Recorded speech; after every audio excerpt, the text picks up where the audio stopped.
19세기 말 세상과 단절되었던 나라 조선에 한 서양인 의사가 도착합니다. 과연 그녀의 눈에 비친 조선은 어떤 모습이었을까요? 자, 오늘은 그녀가 남긴 놀라운 기록, 상투의 나라에서 보낸 15년을 통해 그 시절로 함께 들어가 보겠습니다. 이 책의 저자는 바로 릴리아스 언더우드.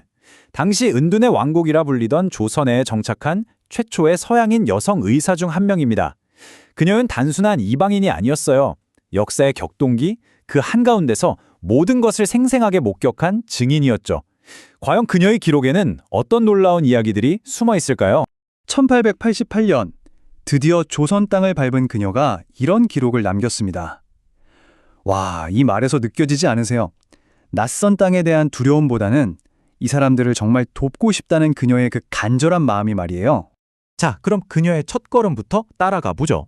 그녀의 이 첫걸음은요, 수세기 동안 굳게 닫혀있던 문을 여는 것과 같았다고 하는데요. 그 문 너머에는 대체 무엇이 그녀를 기다리고 있었을까요? 와, 근데 그녀 눈앞에 펼쳐진 제물포의 첫인상은요, 정말 충격 그 자체였습니다. 황량한 갯벌에 바위투성이 해안, 그리고 처음 마주한 조선 사람들의 모습은 그녀가 상상했던 것과는 완전히 달랐던 거죠.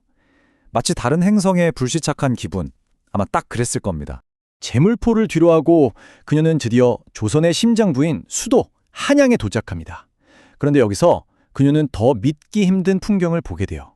가난한 초가집과 화려한 궁궐이 한 공간에 뒤섞여 있는, 정말 극과 극의 모습을 마주하게 된 거죠. 한번 상상해 보세요. 한쪽을 보면 위험 있는 궁궐이 쫙 서 있는데 고개를 돌리면 끝도 없이 초가집들이 늘어서 있는 거예요. 언더우드는 이 모습을 보고 거대한 버섯밭 같다고 표현했습니다. 한 나라의 수도에 공존하는 이 극단적인 두 얼굴, 이게 바로 당시 조선의 현실이었던 거죠. 그런데 이 책 제목이 왜 상투의 나라일까요? 궁금하셨죠? 바로 이 상투가 당시 조선 기혼 남성들의 어떻게 보면 상징 같은 거였거든요. 언더우드 눈에는 이 모습이 조선을 대표하는 가장 인상적인 특징으로 보였던 겁니다. 자, 당시 조선의 거리 풍경은 이랬습니다. 좁고 더러운 길, 허름한 흙집들. 그런데 말이죠, 선교사들이 사는 거주지의 문을 딱 여는 순간 세상에 모든 게 바뀌는 겁니다. 마치 마법처럼요. 그 안에는 아름다운 잔디와 유럽식 가구로 꾸며진 완전히 다른 세상이 펼쳐져 있었던 거죠. 자, 이 낯선 땅에서요, 그녀의 운명을 완전히 바꿀 아주 결정적인 만남이 기다리고 있었습니다. 언더우드가 조선에서 가장 높은 여인, 바로 명성황후의 주치의가 된답니다. 와, 이건 뭐? 왕국의 가장 깊숙한 심장부로 들어간 거나 마찬가지죠.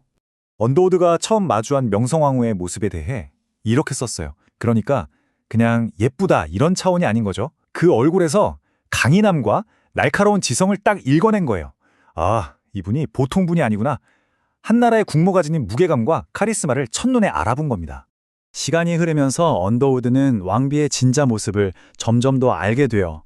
그녀는 나라를 정말 사랑하는 외교가였고 또 따뜻한 마음을 가진 사람이었고 무엇보다 나라의 미래를 정말 깊이 고민하는 그런 지도자였다는 걸요. 이러니 존경을 넘어선 깊은 유대감이 생길 수밖에요. 하지만요, 이 화려한 궁궐 생활 뒤에는 아주 짙은 그림자가 있었습니다.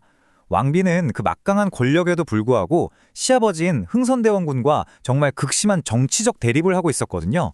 매일매일이 살얼음판이었던 거죠.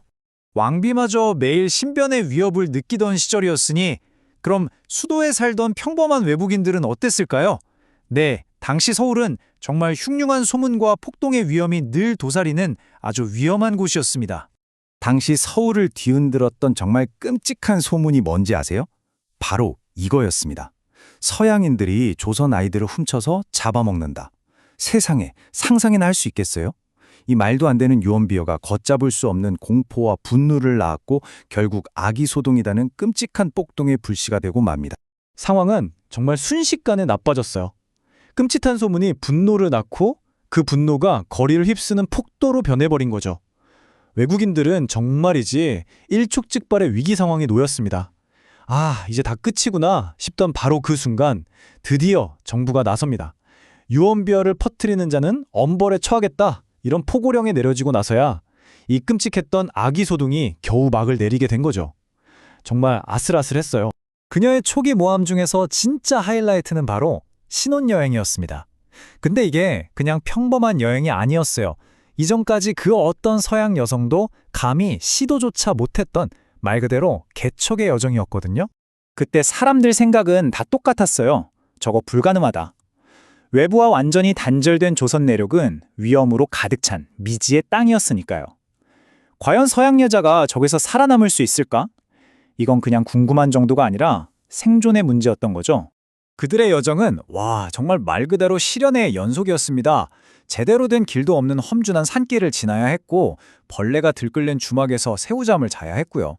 밤에는 호랑이가 나올까 무서웠고 낮에는 또 언제 나타날지 모르는 도적대 때문에 공포에 떨어야 했습니다. 바로 이렇게 조선식 가마를 타고 그 미지의 땅을 여행했던 겁니다.